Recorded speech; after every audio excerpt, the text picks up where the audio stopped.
حقائق اور عقیدت اور چیز ہے. ٹھیک ہے. عقیدت یہ ہے کہ اب اگر ہم سعودی عرب سے ہمیں عقیدت ہے وہ صرف شاہی خاندان کی وجہ سے نہیں ہے، وہ مکے کی وجہ سے ہے، حرمین شریفین کی وجہ سے. اس وجہ سے. کیونکہ اس سے پہلے تو آپ کو پتہ ہے کہ سلطنت عثمانیہ تھا، تو اب بھی ہمارے لیے باعث عزت ہے. ہماری یعنی عقیدتوں کا مرکز جو ہے وہ روضہ رسول اور خانہ خدا ہے. ادھر حکمرانی کس کی بھی ہو، کسی کی بھی ہو. صحیح. اچھا، آپ نے کہا کہ جو یہ معاہدہ ہے، معاہدے کے ابھی بلیو پرنٹ آ رہے ہیں، ہم بھی جشن میں شامل ہیں، ہم نے بڑے پروگرام کیے ہیں اور بڑا فخر ہے کہ انڈیا سے جنگ کے بعد اور خاص طور پر دوحہ کے اوپر حملہ کرنے کے بعد پاکستان کی ضرورت پیش آئی. یہ وہی پاکستان تھا جس کو 1-2 بلین روپیہ بھی یہ ترلے کرنے پڑتے تھے ہمیں. اور پھر یہی سعودی عرب یہ ایسے ممالک تھے کہ جب ہمارے وزیر اعظم کو کسی نہ کسی بہانے کسی میٹنگ میں جانا پڑتا تھا تو سائیڈ لائن سر عراق کو کوئی ملاقات ہو جاتی تھی، تو ہمارے لیے بڑی یہ بھی خبر ہوتی تھی. ضرورتیں ہی انسان کو آگے لے جاتی ہیں. اور آپ نے دیکھا صعودی عرب جب بننا ہے تو پاکستان تو بڑی دیر 70 تک ان کو گندم اناج اور کپڑے بھجواتا رہا ہے. اس سے پہلے نواب بہاول پور کا واقعہ آپ کو پتہ ہے. اسی طرح یو اے کے جب پریزیڈنٹ پاکستان آئے تھے دبئی کے حکمران شیخ زید، تو پاکستان کے میں پروٹوکول کا مسئلہ پڑ گیا تھا کہ ایک چھوٹے سے ملک کا جہاں پاکستان میں ایک سربراہ ہے تو کریں کیا. یعنی کوئی سسٹم ہی ایسا نہیں تھا کہ اتنے چھوٹے ملک کو سربراہ کو پروٹوکول. تیل نکلا ہے تو آگے بات بڑھ گئی. لیکن یہ بھی ہے کہ ہمارا خیال نہیں رکھا کہ پاکستان سے معاشی حالات میں اسی طرح ہی جا رہا ہے. اچھا بات ہے کہ امریکہ اس کی ہم خود ذمہ دار ہیں، وہ دوسرے ملک ذمہ دار نہیں ہیں، ہم ذمہ دار ہیں اپنی معاشی بدحالی کے. ہم اپنے آپ کو نا ظاہر ملامتی طبقے میں شامل نہ کریں. میں سعودی عرب کے 1000 بلین ڈالر کی کہیں سرمایہ کاری کر رہا ہے تو اسے پاکستان میں تو کسی نے نہیں روکا. اور یو اے ای میں جس وقت ہمارے وہاں لوگ کام کر رہے ہیں تو اس وقت ویزے کی پرابلم ہے، تو اب بھی آپ کے سامنے ہے. یہ ہے وہ آپ کا اپنا جو کریڈٹ ہے کہ انڈیا کی جنگ کے بعد آپ کہاں کھڑے ہیں. اور اللہ تعالیٰ نے ایسا فتح آپ کو نصیب کی. اور پھر ان کی جو غلطیاں ہیں، ان کا جو گریٹر اسرائیل تھا، وہ آگے بڑھاتے بڑھاتے وہ انہوں نے آخری جو ٹانگ ہے یا لات ہے وہ بم کو مار دی. وہ جرمن کے گھوڑے کی آپ کو پتہ مثال یاد ہے کہ جنگ عظیم 2 میں وہ بہت زیادہ لڑتا تھا، لیکن لڑتے لڑتے آخری جب اس نے کک ماری تو وہ بم کو لگ گئی. اب آتے ہیں کہ آپ کہہ رہے ہیں کہ ہزیمت اٹھانی پڑی. نہیں، ہم تو فیسیلیٹیٹر رہے روس کو نکالنے میں. ہم نے حاصل کیا کیا؟ اس کی عوض کیا حاصل کی؟ کچھ بھی نہیں.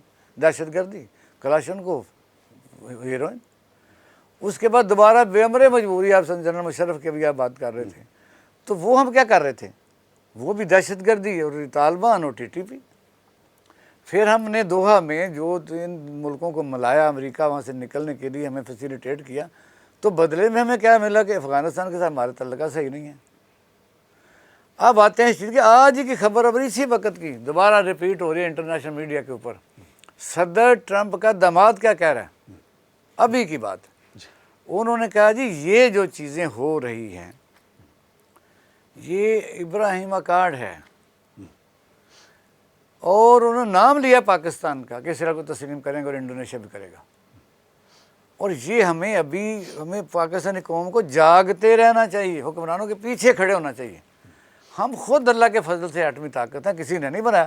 امریکہ کے تو بے تحاشا مخالفت کے باوجود ہم بنے. اگر اتنا ہی وہ آسانی سے کرنے دیتا تو ایران نہ بنا لیتا. آپ دیکھیں سینکشن کیسی لگی، ہم پر پریشر ترجمے لگی. لیکن پاکستان کی ڈاکٹر عبدالقدیر خان صاحب سلام پیش کرتے ہیں، اس زمانے کے ذوالفقار علی بھٹو صاحب کو کرتے ہیں، آخر میں میاں نواز شریف کو کرتے ہیں، یہ ساری قیادتیں غلام اسحاق خان کو کرتے ہیں. جس نے جو کردار پاکستان میں جو ایٹم بم بنا یہ ہے آپ کا ایک غرور اور فخر. تو اس وجہ سے اگر سعودی عرب اب بھی اس معاہدے میں 2 چیزیں آ رہی ہیں. ایک تو کہا جا رہا ہے، آج بھی اسحاق ڈار ابھی تھوڑی دیر پہلے کہا تھی بڑی دیر سے ہمارے ان کے ساتھ معاہدہ پہلے ہی تھا، چل رہا تھا. نہیں چل تو رہا تھا، لیکن ہمیں تو پہلے ہی ہمارے معاہدے چل رہے تھے. 67 میں بھی تھا، 74 میں بھی تھا، 52 میں بھی تھا، گنوائے گئے. حرمین شریفین کی حفاظت ہر مسلمان کا فرض ہے، کوئی شک. لیکن اب دیکھنا یہ ہے جس میں خدشات سارے اٹھا رہے ہیں. اب ڈیبیٹ شروع ہو جائے گی آج سے کل، کیونکہ وہ رومانس اور بھنگڑا جو ہے وہ تو 2-3 دن کر لیا ہم نے. اب دیکھنا کہ کہیں ہم کوئی غلطی بالکل ہی تو نہیں کر رہے. کہ اتنا کسی ٹریپ میں تو نہیں آ رہے، اتنا ہم عقیدت میں آگے جا رہے ہیں، ہم تو وہاں کریں گے جا کے، وہ کہیں نہ کریں۔ دنیا کے ہر مسلمان جو ہے جہاں بھی رہتا ہے، علامہ اقبال نے کہا تھا نا کہ حرم کی پاسبانی کے لیے، حرم کا لفظ بولا گیا پاسبانی کے لیے، ہر مسلمان جو ہے وہ تاب کھا کے کاشگر، ایسے ہی ایک ہے۔ مسلم حرم کی پاسبانی کے لیے نیل کے ساحل سے لے کر تاب تاب کھا وہ ہمارا اثاثہ ہے، اس کے لیے کسی سے پوچھنے کی ضرورت نہیں ہے۔ رہ گئی بات کو ایگریمنٹ کی، تو یہ ایگریمنٹ کے ابھی باتیں چل رہی ہیں، اور یہ فلسطین کے جو اسپوکس مین ہیں انہوں نے اس پر بھی ورڈکٹ دیے ہیں، یعنی خدشات ابھی موجود ہیں اوکے، کہ اسرائیل پر تو حملہ کبھی ہوگا نہیں، اسرائیل نے حملہ سعودی عرب پر کبھی کرنا ہی نہیں۔